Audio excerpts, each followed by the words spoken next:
are very distant cousins, which it's funny enough has the same last name as us. Broyan also have a farm, and they are over in Berwick, which is just a couple of miles away from us over here in Nescopeck. But they also have another, they have multiple farms, I guess you would say. And so their main farm's over in Berwick, but they also have a farm here in Nescopeck. Now they don't do veggies like we do, at least not at this one. They do, I think, just cattle and grain. And so anyway, one of their barns they were storing their hay in caught fire. I don't know if it was because it was too green, got hot, and then started to burn, or what it was, but either way, it was full of hay. I think it was round bales, and they actually ended up calling like 15 fire stations to the fire, and had a heck of a time getting it put out. And actually, like, it's like 2 or 3 days later now, it's still burning. And so maybe if I get up the top of the hill and I can get the camera focused in, I'll show you that smoke that's still coming up from their barn. But anyway, regardless, they're still out there, they're monitoring it, they don't want it to kick back up again, and with it being so dry, they don't want it to get out of hand. So my dad called him, because like I said, we're family basically, and we're gonna take, or I'm gonna take lunch out to them today, just because, like I said, they can't really leave, and they're hungry, I'm sure. So we're gonna take them some drinks, some hoagies, just basically anything to hold them over, that way they can stay there and not have to leave. They might still be tired, but at least they won't be hungry. All in all, that's just really sad, because that hay they had stored in there was, I'm sure, supposed to get them through the winter, and now it's all gone. All right, hoagies are secured. They actually got them in these cool little boxes. Both are the same hoagies. They got sweet peppers, hot peppers, muffin, bag of chips, and a chocolate milk. Chocolate milk seems a little bit odd to me, just because, I don't know, it's hot and I wouldn't want milk, but I guess that's what they wanted. Then I also got one for myself and a tea. So I'm gonna head over now, drop them off, and then get back to the farm to see what the guys are up to. So you can barely see it, but this is the farm right here, Broyans, not ours, the other Broyans. You can see a little bit of smoke going between the trees there. It's actually pretty bad up here. It's like a fog almost. I don't even know where I'm going, but I'm just gonna go to the smoke and hopefully I find somebody. Wow, that's bad. But it's under control, that's the main thing. It looks bad, but it's under control.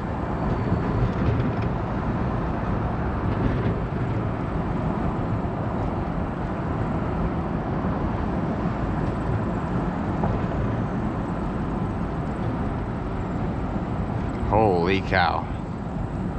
So I just left, heading back to the farm now. It's just really sad. The greatest part though about the whole thing, even though there's nothing great about it, is he said a lot of the local farmers are offering hay. You know, they're just seeing what they can do to help out, because like I said, you know, that hay was to feed his cows all winter long, and now it's gone. I think he said I was just talking to him, he said I think around 1,000 bales is what he had in there, completely wiped out. But luckily, like I said, they're a pretty big farm. He thinks they have enough still that'll get them through as long as they're careful, which is great. But he said if he needs to, you know, he can reach out to one of the farmers and hopefully grab some in, you know, a short amount of time.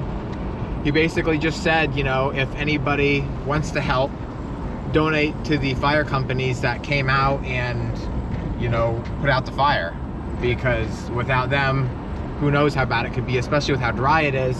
You know, if that wind would start blowing, it could have been horrible. Before I left, I sent the guys up to the zucchini and cucumbers, the new patch. They're in the process of working on that right now. I am gonna go down now to the potato field and try and dig up some potatoes. I know it's really dry, but I gotta get them for market, so hopefully it doesn't skin them up too bad. If you guys are interested, Sammy's birthday is October 1st, which at the time I'm recording this is like 5 or 6 days away from her birthday.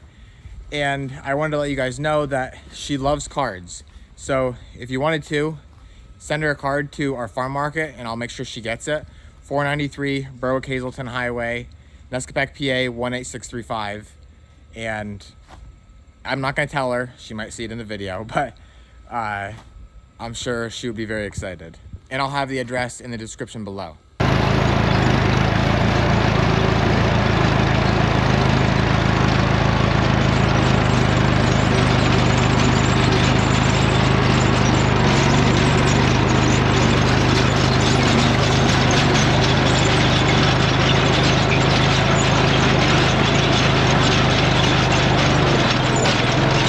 So I'm just having a heck of a time digging. It's going really hard.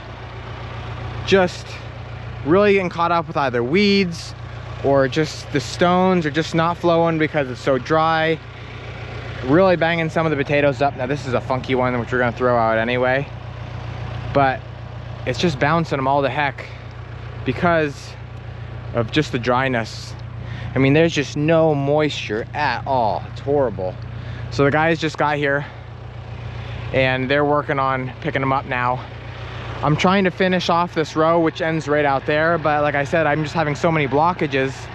I gotta stop and go, stop and go, stop and go. And this last time, this is everything I had to pull out. It was all getting caught up right here on the edge. We gotta get them mowed off and killed. It'll go a lot easier then, but for right now, I just gotta deal with it and hopefully finish this up.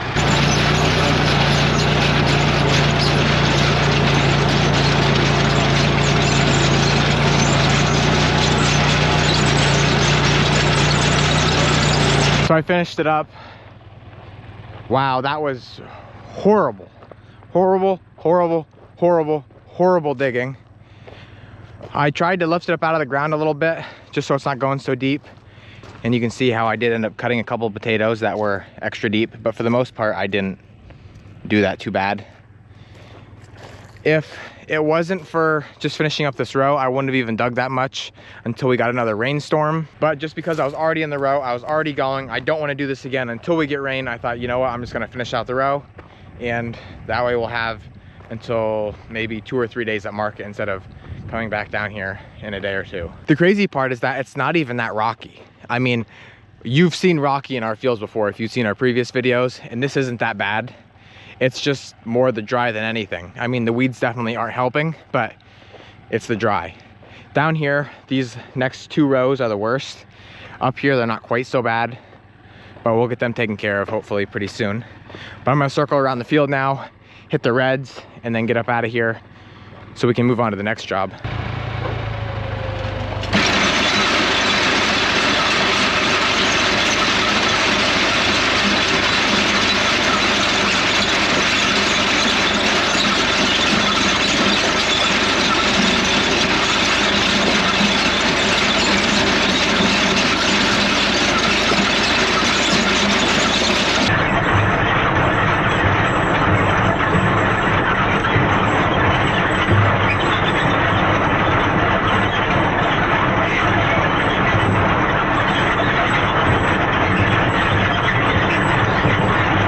So reds went much better, basically because there was almost no weeds. And these are yielding better as well. Not skinned up near as much, which is good. You can kind of see right out there where I started and finished up here. I think that'll be enough, at least for today anyway. That'll get us through probably 2 or 3 days at market, just like the whites. Just had to dig more because the whites aren't yielding quite as well as the reds. So I'm gonna come down here now, help the guys finish up, and then we'll move on.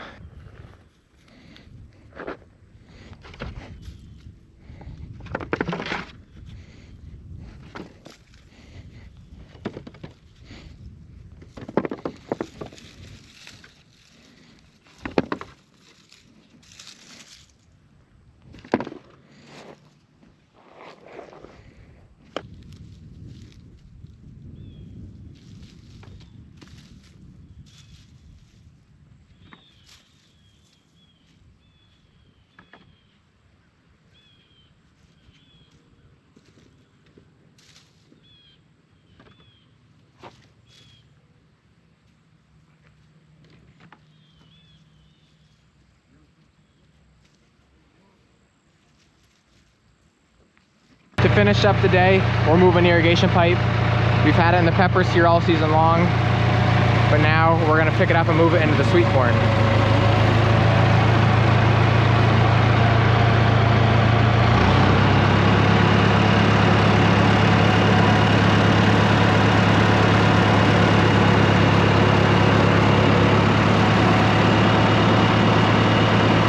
The guys are leaving now. We just got the pipe out of the field, which is a big job done. Those weeds were getting pretty high, so that made it take a little bit longer. But now we can lay the irrigation through that last patch of sweet corn whenever we, you know, have the time or have the manpower, which will probably be tomorrow. Sammy just got here from the pharmacy. I can hear the washers running. She's probably washing by herself in here, which isn't the best, but at least she's getting started. So I'm gonna go help her now. Mom's up in the tomatoes picking, and Dad should be back from market within about the next half hour or so. So we're finishing up washing the green bell.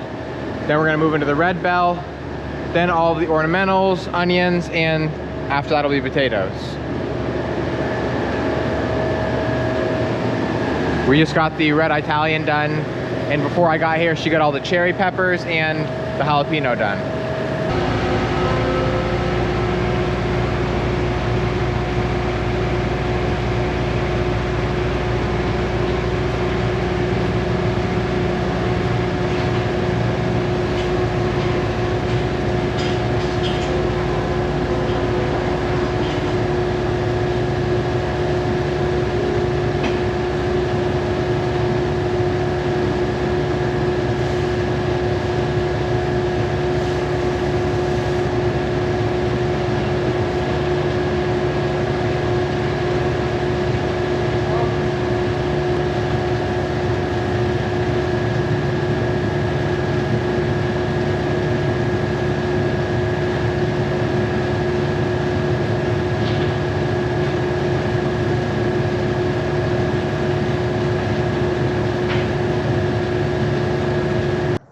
It's around 7:30 in the morning.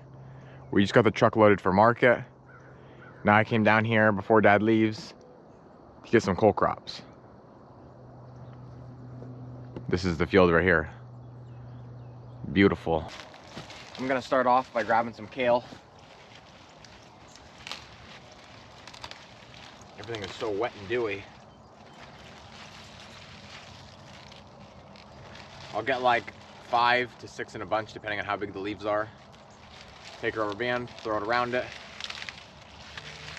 and then that's how we'll sell it right there. The cool thing about kale is that now we are coming into fall, but especially for like our early patch that we grow in the summer, once you cut it and you don't cut the top out of it, it'll just keep growing and growing, and you can keep cutting off of it. Something like that's nice. Maybe cut those long tails off.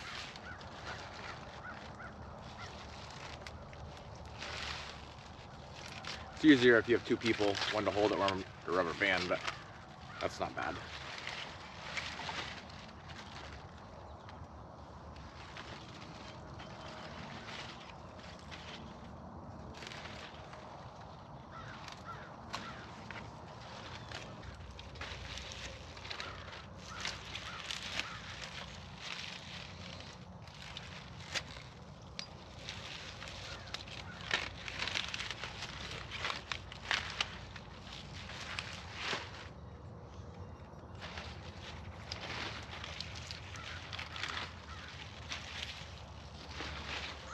We always like to pick this stuff in the morning just because it's nice and crispy, extremely fresh. It's always fresh, but if you pick it in the later part of the day, all these will kind of be more rubbery, and even though you're picking it fresh, it doesn't appear to be fresh. And so it doesn't matter to the customers if you tell them you just picked it, they're not going to really believe you anyway. So you might as well just save the grief and pick it in the morning when it's nice and crispy. I'll now step over 1 row to the collard greens. Everything in this field is still kind of young yet. Like, that's a beautiful collard green, but they will get a lot bigger, especially with all the rain that we've been giving them. Usually we'll throw a rubber band on this, but because I don't have a second helper, I'm just gonna tuck it right in the crate. Just like that. I'll get like 3 or 4 in a crate, hopefully.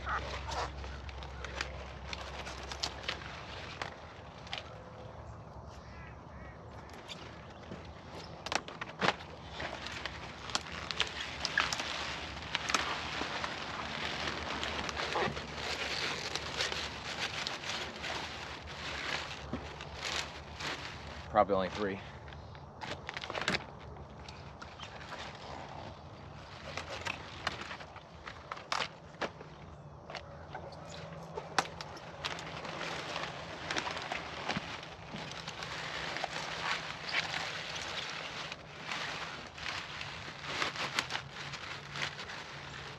know, I could probably get a fourth.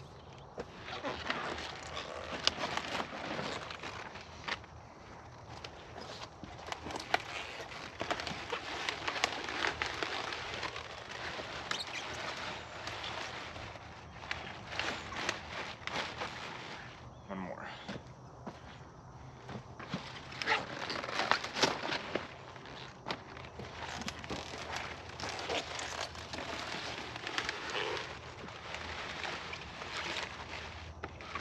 And that's it, 2 crates done.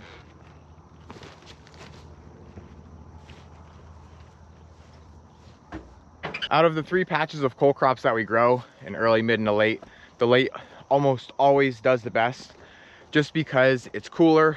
Usually we have more rain, and that's exactly what cole crops love. They don't like extreme heat. They don't like it to be dry. Now, unfortunately, this season, like I was saying, we didn't get much rain at all, but as you can see, we have the irrigation pipe running through here, and we've been watering it like crazy, and it's definitely showing because these are looking really good. Hopefully in about a week or 2, probably closer to 2, the cauliflower and cabbage, broccoli, all that stuff will be on. And then the last thing I'll get out of this field for this morning is gonna be some red and green kohlrabi, which that is this right here. These are like perfect size.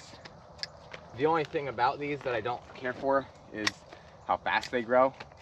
If we don't sell these in the next 2 weeks, they'll be so big, they're like not even manageable. We just started growing this red like a year or so ago, so people haven't really caught on to it. We don't sell a ton, so I'll only grab like probably 5 or 6, and then I'll fill the rest of the crate with green.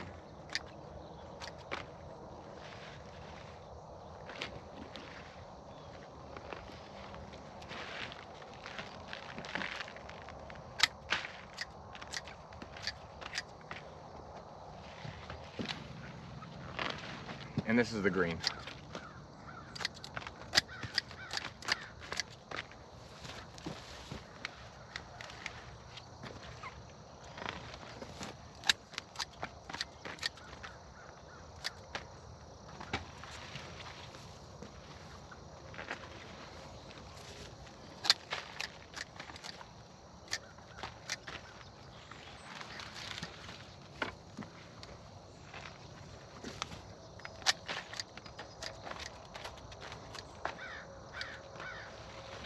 All right, so kohlrabi are done. Now I'm gonna head up, and the last thing we're gonna get is gonna be sunflowers. I'll complete the load, and then Dad can head off to Scranton, and I'll start getting my mom set up at the farm market here back home.